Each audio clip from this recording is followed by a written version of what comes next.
Hello, मी पल्लवी. तर आज माझी सगळी कामं घरातली आवरून झाली आहे. म्हणजे आजचा स्वयंपाक आणि उद्या आहे वटपौर्णिमा. तर वटपौर्णिमेचं पुरण मी हे आधीच करून ठेवलं होतं. पण हे वटपौर्णिमेसाठी पुरण केलेलंच नाही आहे. हे जे पुरण केलं होतं, हे मी केलं होतं मागच्या महिन्यामध्ये आणि तो व्हिडिओ तुमच्यासोबत मी शेअर करत आहे. पण आता उद्या आहे वटपौर्णिमा, तर तुम्ही अशा पद्धतीने पुरण करून बघा आणि पुरणाची पण पोळी पण खूप छान होते. जर तुम्ही असं पुरण केलं तर तुमचं पण पुरण मऊ लुसलुशीत आणि छान कलरफुल होईल. तर जे पुरण होतं ते मी आधीच शिजवलं होतं. ज्या वाटीने मी साखर टाकते त्याच वाटीने मी इथं 3 वाट्या डाळ घेतली होती आणि 3च वाट्या मी यामध्ये म्हणजे 2 वाट्या मी साखर टाकली आहे आणि अर्धी वाटी मी गूळ टाकला आहे. कारण की गुळामुळे जो आहे पुरणाचा कलर खूप छान होतो आणि साखरेमुळे जे पुरण आहे ते आपलं छान लागतं खायला. आणि दोघी पण गोष्टी मिक्स करून टाकल्या तुम्ही तर पुरणाचा कलर पण खूप छान होतो आणि पुरण दिसायला पण छान दिसते आणि पोळी खाताना पण खूप छान मऊ आणि लुसलुशीत होते. तर असं जर पुरण आहे तुम्ही एकदा करून बघा या पौर्णिमेला नक्की. आता इथं माझं जोपर्यंत पुरण शिजते आहे साखर टाकून, तोपर्यंत मी म्हटलं आपण असा अजिबात वेळ काढत नाही. तर इथं मी एक छोटासा पॅक तयार करत आहे. कारण माझा चेहरा जो आहे मी कसं 8 दिवसामधून तरी स्वतःसाठी थोडासा वेळ काढते आणि ते पण कामात काम मी करत असते. तर मी इथं बटाटा घेतला आहे. बटाटा शिलून घ्यायचा, त्यानंतर तो खिसून घ्यायचा आणि खिसल्यानंतर त्याचा जो रस आहे तो काढून घ्यायचा.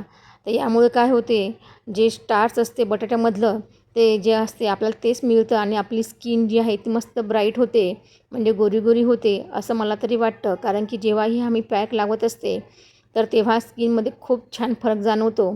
आणि ही मसूर डाळीचं पीठ मी इथं घेतलं आहे म्हणजे बेसन, त्यामध्ये थोडीशी कॉफी, दूध आणि तांदळाचं पीठ हे सगळं आणि त्यामध्ये थोडंसं मी इथं मध पण टाकलं आहे. तुम्ही हा जो पॅक आहे हा नक्की ट्राय करून बघा, फेस पॅक. कारण की याने तुमची स्किन टाईट होते आणि सगळ्यात महत्त्वाचं म्हणजे कुठलंही केमिकल आपण यामध्ये वापरलं नाही. जेव्हा वाटलं तेव्हा हा आपण पॅक लावू शकतो. तुम्ही रोज जरी लावला तरीही पण चालते, पण रोज आपल्याला अजिबात वेळ नसतो. तर म्हटलं आपण पुरण करता आपला पॅकही लावणं होतो आणि म्हणजे आपलं पूर्णही होते. तर इथं मंजिरी मला सारखी हसते, "मम्मा तू काही पण दाखवते." तर पण आता काय करणार आहे, आपल्या गृहिणीला अजिबात वेळ नसतो. तुम्हाला फक्त मला दाखवायचा हाच उद्देश आहे इथं, की तुम्ही कामात काम असं जर केलं तर तुमचा वेळही वाचतो आणि सगळ्यात महत्त्वाची तुमची स्किनही चांगली राहते आणि घरगुती जे उपाय असतात त्याचे इफेक्ट हे हळूहळू होतात, एकदम होत नाही. तर तुम्ही हा जो पॅक आहे हा एकदा नक्की ट्राय करा आणि तुमचा चेहरा बघा तुम्ही किती छान दिसतो. तर हा जो पॅक आहे मी आठवड्यातून 2 वेळा नक्की लावत असते. आणि इथं माझी साखर पण पूर्ण आता मस्त पातळ झाली आहे, म्हणजे एकजीव झाली आहे. त्यानंतर माझी डाळ पण छान मस्त शिजलेली होती आणि त्या साखर पण मिक्स झाली आणि हे जे साखर आणि गूळ झालं होतं म्हणजे मिक्स झालं होतं हे थोडंसं पातळ होतं. त्यामुळे मी ते आता पुरण चाळणीतून काढत आहे. म्हणजे पुरण यंत्राची चाळणी आहे माझ्याकडे.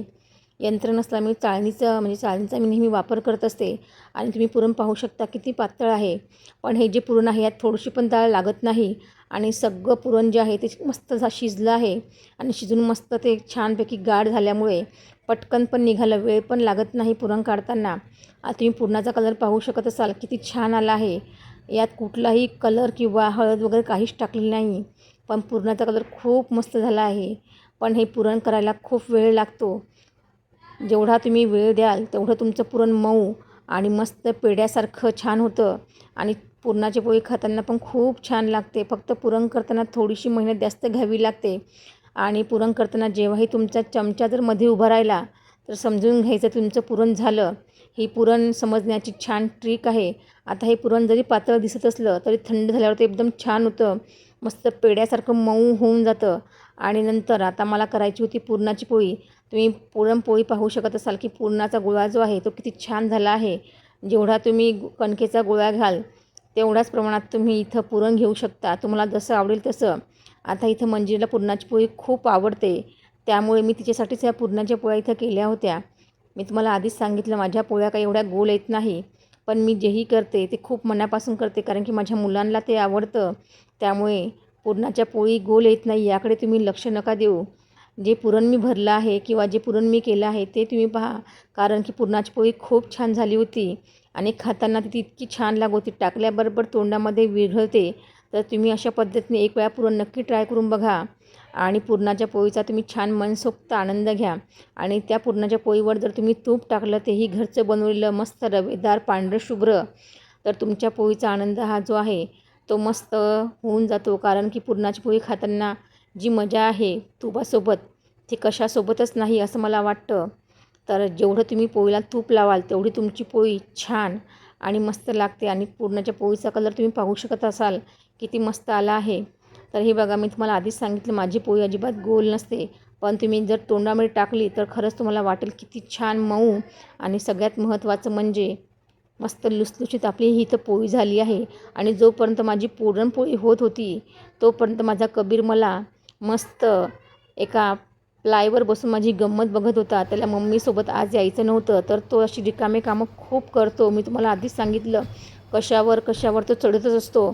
आणि त्याला असं उंचावर चढलं त्याला खूप मजा येते. आणि तिथून तुम्हाला सारखे आवाज देत असतो, मम्मा मम्मा माझा व्हिडिओ घे, मी कुठं बसला आहे.